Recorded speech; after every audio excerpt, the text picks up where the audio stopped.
Welcome to the Right Brain Loves Left podcast, where we dive deep into the dynamic world of small business success. I'm your host, Regina Garay, and I'm thrilled to have you join us today. Hi, everybody, and welcome to another episode of the Right Brain Loves Left podcast. I am very excited to have Mr. Ken Crippen as our guest today. He is the founder, lead instructor, and podcaster of the Football Learning Academy. And I am very, very excited to have him here today. Ken, welcome so much. Welcome to the podcast. How are you? I'm doing well. Thanks for having me. So tell me, let's dive deep, because you do a few things for the Football Learning Academy. You do online courses, you run a podcast, and you are still so passionate about pro football history, correct? This is all going Correct. back to, so tell me a little bit about the Football Learning Academy and how this came about to be. Well, it's an online school teaching pro football history. And what we want to be able to do is to put today's game into historical context. But we also want to have a platform to be able to help raise money for retired players. They've been very good to me I over know the that. years. Yeah, I've done lots of interviews with players and owners, administrators, coaches, things like that. And they've always been great to me. So I want to be able to give back to those who really need it the most. So we take a portion of all the proceeds from the FLA and we give it to retired players who need it the most. But as far as the founding of the FLA, like you said, I've been doing this for a long time, over 30 years now, that I focused on football history. And it's just continually grown. And I got into a leadership position within the Professional Football Researchers Association, Mhm. and then decided after about 15 years in that position that it was time for me to break out on my own and be able to have more control over what I'm working on, what I'm doing. So that's when I formed the Football Learning Academy. It's been just over 2 years now. Wow, that's really wonderful. And I saw some of the courses. My husband is a huge football fan. He's created me into a football fan. Uh, the knowing the history, and he's also very interested in history of it. Um, Going to games, learning what the players have gone through, what they go through is so fascinating to me. And then applying that to learning about that is really fascinating. How did you decide to share this love as online courses? And you are the lead instructor. You have other instructors in your Correct. Yeah, we have multiple instructors. And, but yeah, it's mainly I've been doing a lot of writing about football history, Mhm. and I really want to be able to teach. And so I figured, this is the natural way to do it. Take all the stuff that I've learned over the years and be able to create these courses so that people can go in and learn about the history of the game, learn about the players, the teams, leagues, things like that. So that's really how I came up with having to do this as online courses instead of, say, other media. But we do use other media. We've got blogs, like you said, a podcast as well. So there's various ways that you can learn about the history of the game at the Football Learning Academy. And you also do public speaking on behalf and share your knowledge that way. Correct. Yeah, and actually, I've got a speech. The Buffalo History Museum up in Buffalo, New York, has asked me to come up there to talk. So I've got that in September. But yeah, I mean, I'm out in the public giving speeches on topics, and again, the whole focus is trying to educate people on the history of the game. I love it. I love it. Okay. And if you don't mind, I'd love to touch a little bit more about online courses, because a lot of small business owners, as you know, they're the ones who listen and watch the podcast here.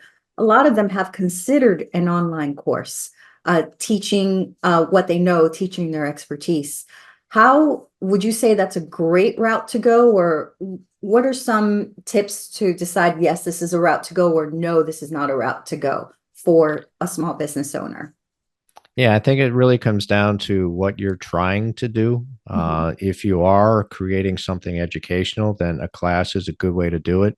Mhm. And usually, depending on what system you use, there's plenty of flexibility as far as how you go about putting together that class. You can do it as text based. So if you just want to have PowerPoints there or PDFs or documents, you can do it web based. You can do it video, audio. You can put in quizzes, things like that, if you really want to test people's knowledge. So it's really flexible, but it comes down to what do you want and how do you want people to consume that information. And I think that's really what determines the best platform in order to be able to get your information out there. Okay, that's great. And do you think it works better to have a specialized niche such as yourself, pro football history, or is it better to be more of a generalist or have a range, for instance, just marketing? To me, I would think you would probably want to have a niche because you really want to be able to separate yourself from everyone else. If Mm, you're talking about online courses, I mean, there's a ton of online resources that you can use for education, like Coursera or Udemy or something like that. mhm. There's lots of places where you can learn about things. So what you want to do, and this is for any business, you want to be able to separate yourself from the competition. And by having that niche subject that you're talking about or that you focus on separates you from all the other people out there and, really gets all that noise out there and just have people focus on you instead of, the totality of everything that's there. That's true because when you're talking to your end user or your students, you want them to feel this person understands me. This person has exactly what I need. This person is sharing what's going to take me to the next level or even just teach me the things that I'm interested in or want to learn more about. Um, so that's wonderful. Because sometimes I think and I'm about to start a book called Range, and it's about, how having being more of a generalist is better than being specialized. And I'm very curious to read this book because for me, being specialized is much more important, I think, than kind of like what's that saying? The jack of all trades. Mm-hmm. Yeah. And really, how are you separating yourself from everyone else? If you're trying to essentially generalize everything, Mhm. you could go anywhere to get that same information. When you have a niche topic, you can dive into it and you can show that you're the subject matter expert for that particular subject. And then now that draws people into you and makes people want to follow you and learn more about that particular topic. Agreed, agreed. And going back to the resources that you just said, the tools, are there some tools or platforms that you recommend looking into if a small business owner is interested in doing an online course? You would want some sort of learning management system, an LMS system. I particularly like Thinkific, mainly because it fit That's me who the I use. best. I There love you go. Thinkific. Yeah.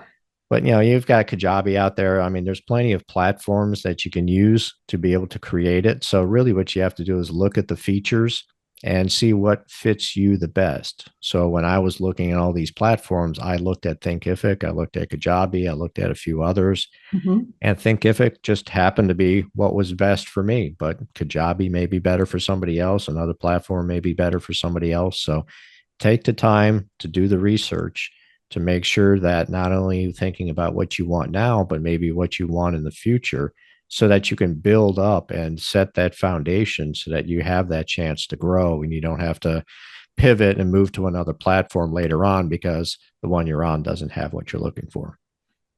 Yeah, and one of the things I did like about Thinkific, if I could piggyback on everything that you just said, because that is tremendous advice, um, and I'm sure a lot of these do this, but for me, it was key that Thinkific let me brand my online class platform the same way that my website was branded. So it kind of was like even though it's sort of two separate platforms, it was kind of a seamless introduction into that. So I really liked it from the branding perspective. Yeah, I mean, that's definitely good because you want to be able to integrate with other things that you have. I mean, for me, Thinkific is able to go into my CRM system. So as soon as somebody signs up for a class, it automatically gets tossed into my CRM. So Mhm. now they're getting the newsletters, things like that. Anything that you can do to automate is going to obviously make your life better.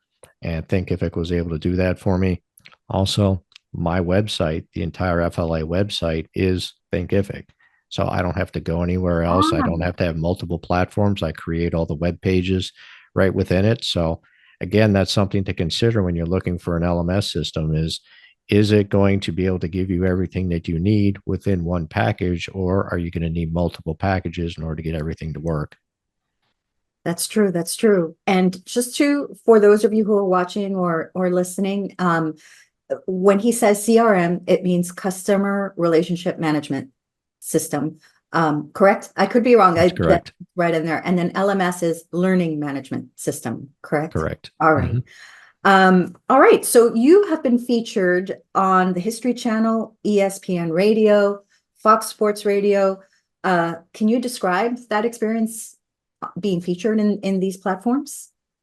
Yeah, I mean, it's a great experience. It's one of those things where, things come in fast and furious at times, and you don't really take in exactly what all you're doing, that you're on these large platforms like this, like, the History Channel. I've been on their podcast twice now, ESPN Radio, Fox Sports Radio. I just did an interview with Sirius XM NFL Radio, Mhm. Wall Street Journal. I've been on the front page of the Wall Street Journal twice now. So Incredible, Ken. it's a great experience to be able to do that. And especially then the fact that we can get that football history out there, get that knowledge out there, and connect with these audiences, and to try to build up the base for your customers. And are there any networking tips that you can give our audience that would help attract these types of features or places that would reach out to expand their reach? Yeah, it's for me, when you go into some sort of networking event or you're communicating with people, a Mhm. lot of people go in thinking about what can they do for me. But for me, you got to go in with the attitude of what can I do for other people? And if you're always thinking about how you can help other people, it's naturally going to flow back to you, because you're not going in there with, say, a selfish mindset or self centered mindset or anything like that. You're going in there because you want to help other people. And if I can start making connections, then what naturally happens is that other people want to make connections for you. And that's how my network has expanded. I've interviewed 16 Hall of Famers at this point. I've got another one coming up later on today. And it's something that it doesn't happen off the bat. You got to work for it, you've got to earn it. And the way you do that is by going out there with the proper mindset of, I'm here to help other people. It will naturally flow back to me, but that should not be my prime motivation. It should be, how can we help other people, and how can we help each other? I absolutely love that. And you even continue that, not just in the beginning when you're networking and when you're talking to people as to how can I help this person. You also continue the work with the not-for-profit that Correct. that you help. Okay. I love that. I think as small business owners, there's a lot that I volunteer, different organizations that I volunteer with. And I think it's such a learning experience for small business owners to give of their time or give a part of their profits to a nonprofit that they're passionate about and they support. I think that giving attitude, that giving philosophy, better said, is so important for entrepreneurs. Absolutely. I agree with you on that. That, you can't just be, I've got to focus on myself. I've got to get my stuff done. Well, there's other people out there that can use help. And like I said, it comes back to you, it pays you back in the long run. So if you go out there with the right mindset, you go out there with a positive attitude and wanting to help people, it's naturally going to flow back to you. I love that. And you even do that with teaching as well, because Mhm. it's kind of like that giving. All right. So what are some of the strategies that you found the most effective for growing the Football Learning Academy on your end? For me, social media has been the biggest. Obviously, we've got the appearances on, History Channel, ESPN, stuff like that. But social media, because that's where you can actually interact with people one on one. Mhm. And what that does is when people see that you're interacting with them, you're teaching them, that they naturally want to be a part of that community. And so by seeing more and more people interact, it's just kind of a chain reaction that you'll continue to get more. I do see a lot of people go out on social media, they'll put stuff out, they expect to get a lot of stuff back, but then they never interact with anyone. You have to interact with people if you want things to grow. So it's something that, it does take time to be able to do that, but that's how I get students at the FLA.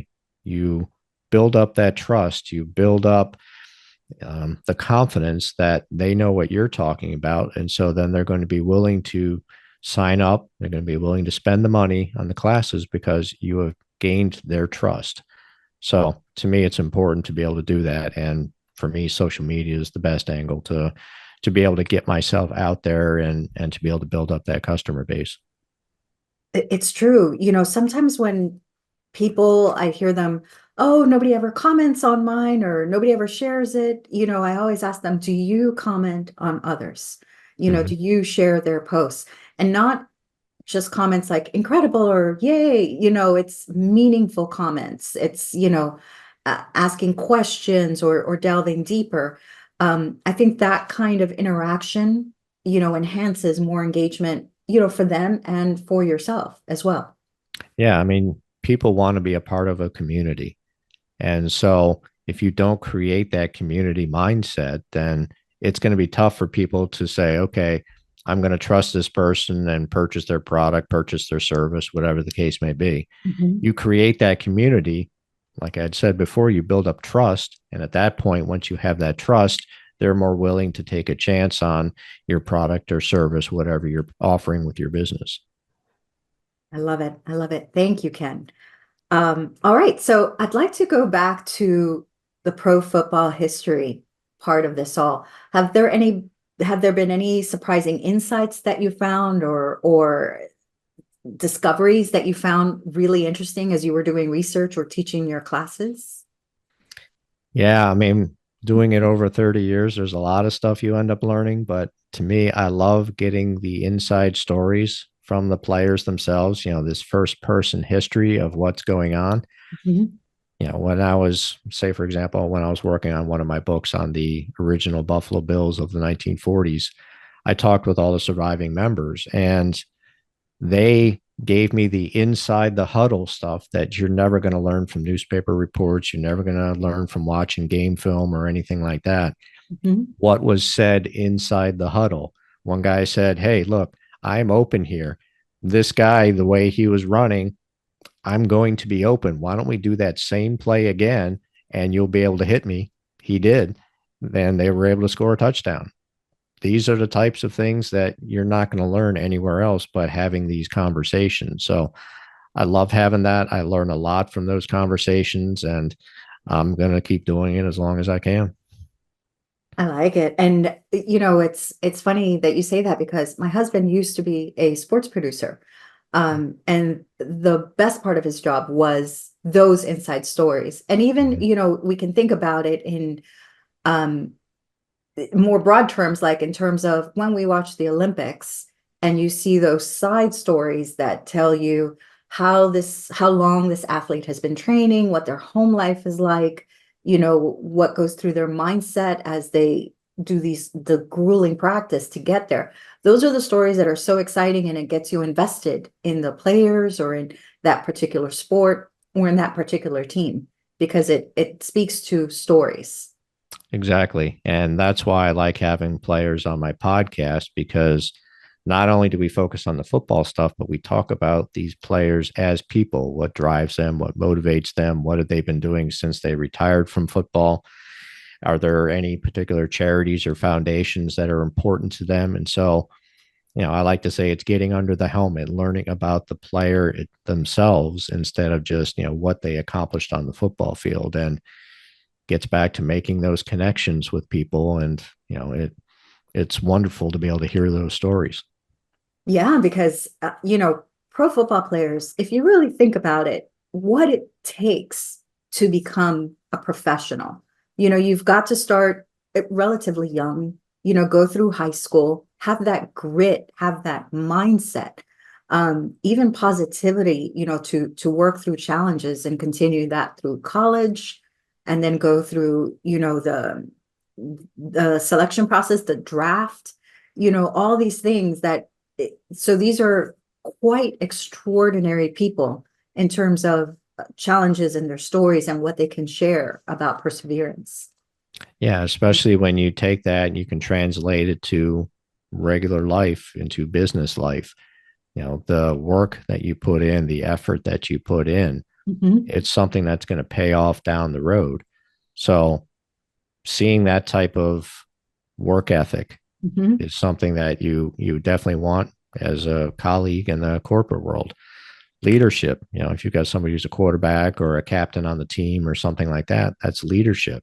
You want that as well as a colleague in your corporate environment. So there's a lot of it that translates, and that's why you'll see some of these retired players be very successful in business because of Yeah, that work ethic, that mindset, and just not giving up and making sure they get what they want.